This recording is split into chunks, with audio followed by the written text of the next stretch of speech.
ఈరోజు ఉస్నాబాద్ పట్టణంలో శ్రీ చైతన్య పాఠశాల మరియు మాటోశ్రీ స్కూల్ యొక్క ప్రభుత్వ నిబంధనలకు విరుద్ధంగా ఈరోజు పాఠ్య పుస్తకాలు అమ్ముతున్నటువంటి స్టోర్ రూమ్లను ఈరోజు విద్యా సంఘాలుగా పట్టుకొని ఎస్ఎఫ్ఐ డిఎఫ్ఐల ఆధ్వర్యంలో ఈరోజు స్థానిక విద్యాశాఖ అధికారులకు సమాచారం ఇచ్చి వారు కూడా వచ్చి ఈరోజు నిబంధనలకు విరుద్ధంగా నడుస్తున్నటువంటి అమ్ముతున్నటువంటి పాఠ్య పుస్తకాలను విక్రయిస్తున్నటువంటి స్టోర్లను ఈరోజు 2 స్కూళ్ళకు సంబంధించిన స్టోర్లు ఈరోజు సీజ్ చేయడం జరిగింది. ఈరోజు ప్రైవేట్ స్కూల్ యాజమాన్యాలు వ్యాపారమే ధ్యేయంగా ఈరోజు పనిచేస్తూ ఉన్నాయి. ఈరోజు పాఠశాల ప్రారంభోత్సవం ఉన్నటువంటి విద్యా సంవత్సరం ప్రారంభంలోనే ఈరోజు ఇదొక బిజినెస్ లాగా దీన్ని మార్చుకొని ఈరోజు విద్యా వ్యాపారం చేస్తున్నటువంటి పరిస్థితి ఉన్నది. ఈరోజు స్కూళ్ళలో టైలు, బెల్టులు, షూస్, డ్రెస్సులు, అదేవిధంగా పాఠ్య పుస్తకాలు ఈ రకరకాల పేర్లతోటి ఈరోజు వేలాది రూపాయలు ఈరోజు ఫీజులు తీసుకుని ఈరోజు విద్యార్థుల తల్లిదండ్రులను నిలుదెప్పుడికి గురి చేస్తున్నటువంటి పరిస్థితి ఉన్నది. 6వ తరగతి 7వ తరగతి విద్యార్థులకు ఈరోజు బుక్స్ కనుక తీసుకుంటే ఈరోజు 9,000, 11,000, 15,000 రూపాయలు ఈరోజు వీళ్ళు వసూలు చేస్తా ఉన్నారు.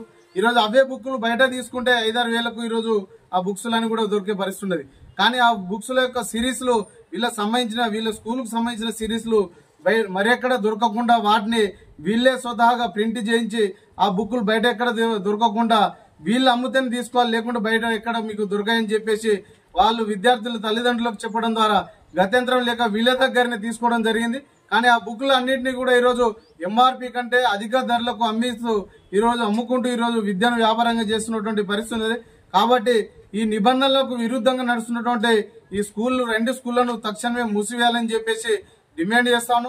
అదేవిధంగా ప్రభుత్వం ఏదైతే ప్రభుత్వ జీవోలు నిబంధనలు తీసుకొచ్చి ఉన్నాయి, ఇప్పటికే ఈరోజు జియో నంబర్ 1 కావచ్చు, జియో నంబర్ 2 కావచ్చు, ఈరోజు ప్రైవేట్ స్కూళ్ళకు ఈరోజు వాటిని అమలు చేయకుండా ఈరోజు ప్రైవేట్ స్కూల్ యాజమాన్యాలు ఇష్టానుసారంగా దోపిడీకి గురి చేయడానికి మాత్రమే ఈరోజు పనిచేస్తున్నట్టు కనిపిస్తా ఉన్నది. అదేవిధంగా ఈరోజు ప్రైవేట్ స్కూళ్లలో విద్యను బోధించడానికి స్కూల్ పెట్టుకున్నటువంటి పరిస్థితులు ఉన్నాయి. కానీ ఈరోజు ఏం చేస్తా ఉన్నారు, ప్రైవేట్ స్కూళ్ళు వ్యాపారం చేస్తున్నట్టు కనిపిస్తా ఉన్నాయి.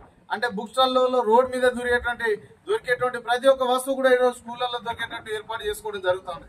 కాబట్టి వీటన్నిటి మీద తక్షణమే విద్యాశాఖ అధికారులు దాడులు నిర్వహించి చర్యలు తీసుకుని సీజ్ చేయాలని చెప్పి డిమాండ్ చేస్తాను. ఒక పక్క మీరు కనుక చేయకుంటే విద్యా సంఘాలుగా మేము ఇక్కడ నుంచి మేమే స్టార్ట్ చేస్తాం.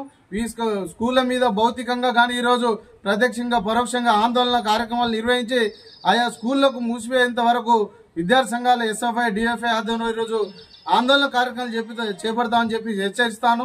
తక్షణమే స్కూళ్ల మీద విద్యాశాఖ అధికారులు పర్యవేక్షణ లోపించడం వల్ల ఈరోజు స్కూళ్లలో విచ్చలవిడిగా ఈరోజు ఈ పాఠ్య పుస్తకాలు ఇతరత్ర బిజినెస్లు అన్ని కూడా నడుస్తూ ఉన్నాయి. కాబట్టి విద్యాశాఖ అధికారులు ప్రైవేట్ స్కూళ్ల మీద ఈరోజు కన్నెత్తి కూడా చూడకుండా ఈరోజు వివరిస్తా ఉన్నారు. వారు కూడా ఈ ప్రైవేట్ విద్యా సంస్థల ఆధీనంలోనే ఈరోజు పనిచేస్తున్నట్టుగా అనుమానం కలుగుతా ఉన్నది.